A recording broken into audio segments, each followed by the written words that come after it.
Alright, there you go. Energy label, air conditioner energy efficiency rating is 3.30. And makasurvive daw siya sa mga area nga duol sa dagat, duol sa baybay.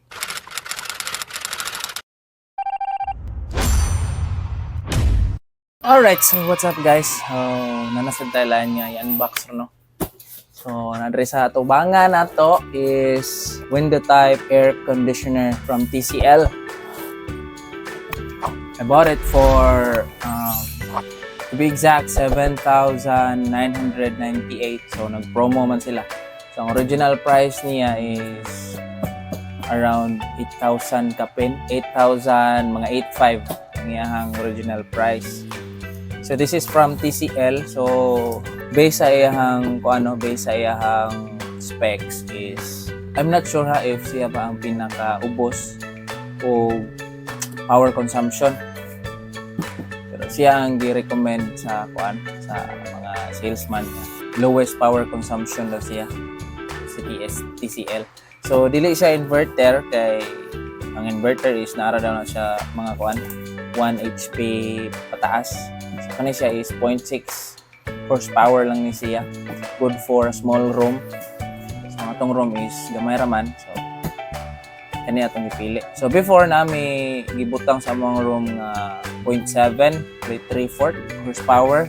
Dako siya nga pagka-aircon pero mao lagi kanang among permi nga magamit is local ra gyud, lowest setting ra gyud sa iyang temp. Okay, gamay ra lagi ang room niya. Mao to nga medyo kaskasan mo pa anong kuryente.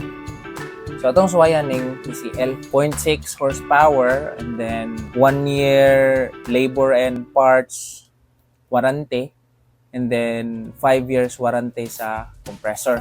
Ang iyang warranty day is home service siya. So ato na siyang i-unbox. Gaan ra kay siya. Ato na siyang tantangon. Sa Super Metro na ko na siya gipalit. Nag-inquire ko sa Seaside, sa SM. Wala sila stocks. Okay, kurot daw permi. TCL nila nga window type ng 0.6. Kita ko sa Super Metro. Manual ra na siya, inverter grade. Automatically mo trip off siya ang iyang compressor once nga ma-heat na niya ang imuhang giset na temperature ng coldness.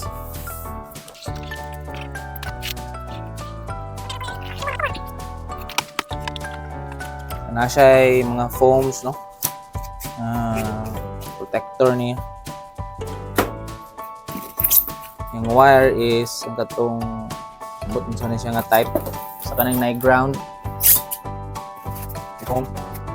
Then aircon itself. By the way, gi-motor na ko ni siya pagda from Super Metro padong sa balay from dire. What's that? Gaan raman siya.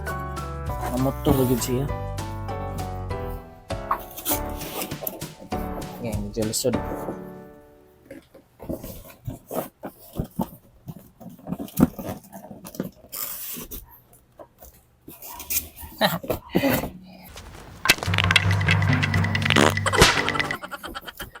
Mukuyog ang box.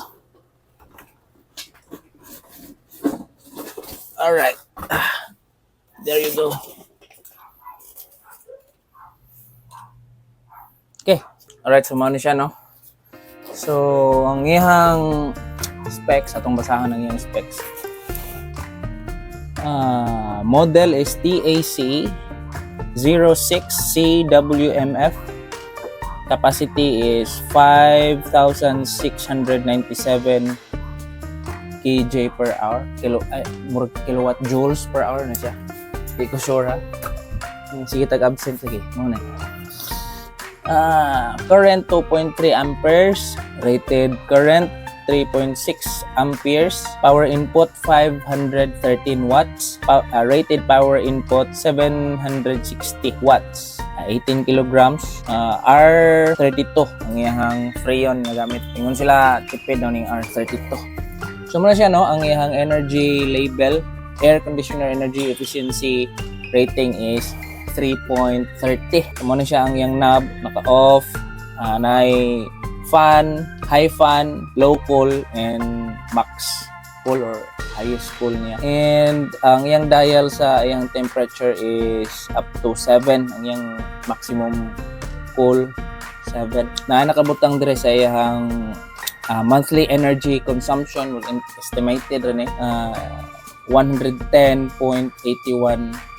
kilowatt hours. So mo na siya ang imong i-times kung pila ang inyong kilowatt hours sa inyong lugar times ini mo siya.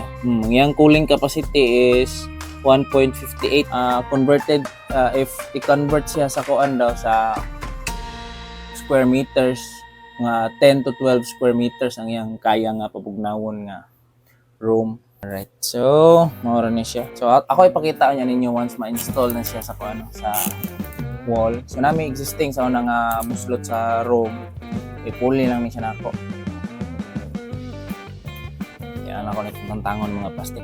Kini is mo ni siya ang filter, imo ra ni siyang i-pull, then limpyuhon nimo ang filter niya, then that's it, we're good to go. And then sa likod is nakanindot ani niya kay di ba ang usual nga aircon mga especially mga window type is kaniyang likod mao gini siya dali matayan kanon ni siya og rust. Kini siya is gold plated, nanan rin nakabutang gold plated ang ihang kini siya kaning mga gills niya gold plated, so dili siya dali tayon and makasurvive daw siya sa mga area nga duol sa dagat, duol sa baybay, ana so lindot siya, daan ra siya.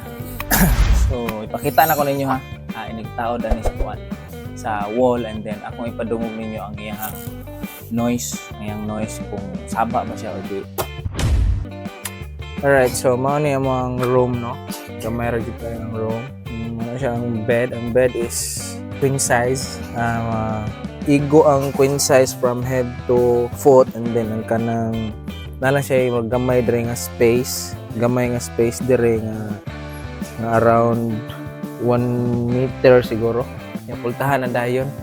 So kani siya ang likod aning jealousy ni siya dire sa una, yung duha ka jealousy, and then bati mo siya nga pagka jealousy kay kahoy.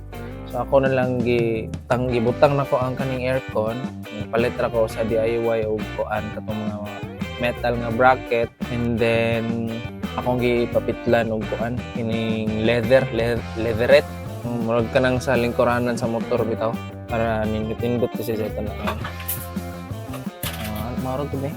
So first is ang advice sa kuan salesman, ang proper way of turning on the aircon is fan o sa siya for around 3 to 5 minutes. At least lang maka-warm up ang ihang fan motor man siguro. May masabot. So, wato na siya nga mag-kuan 3 to 5 minutes. Yang amo ang kuan temp dahil nakaset na sa ako na siyang giset to 5. Ang yang max is 7, ang yang max cool. Pero ang amo ang makaya ra gyud nga gibugnawon is 5. So satisfied na mi sa 5 nga kuan kabugnawon niya kay gamay ra man sa ang room. Ning 5 is makagamit na mi og habol kami sa ako ang anak. And then usual sa namo nga kuan mode nga gamiton is ari ra mi sa local, gamay ang kuan sa local ang indicator sa snow. Kini siya mo high cool, highest cool ni siya na setting. So are ra gid mi dire kasagaran. Combination na mo is low cool, and then 5 ang yang thermostat yung gibugnawon. So amo siyang kani siya ko ana siya kanang air freshener, kanang room freshener. Mao lang gibitay dire no para igo siya sa hangin ba. Humot sa ng kwarto. Mao ni siya, simple ra gud. Okay, sa ato nang kuan low cool. Mao ra na siya.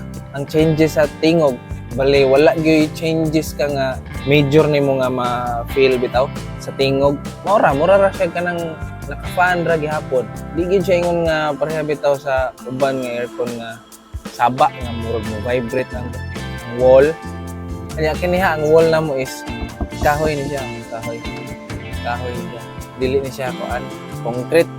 So kung concrete ang wall, for sure di good ka ka-feel sa di juga ma-distract or makadungog kayo sa ihang tingog.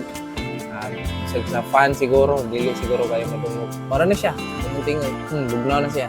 Alright guys, so di ara ko to bato ang video, no?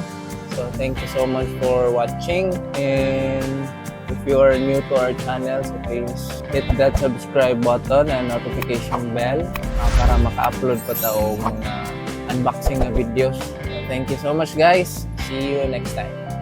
Babush!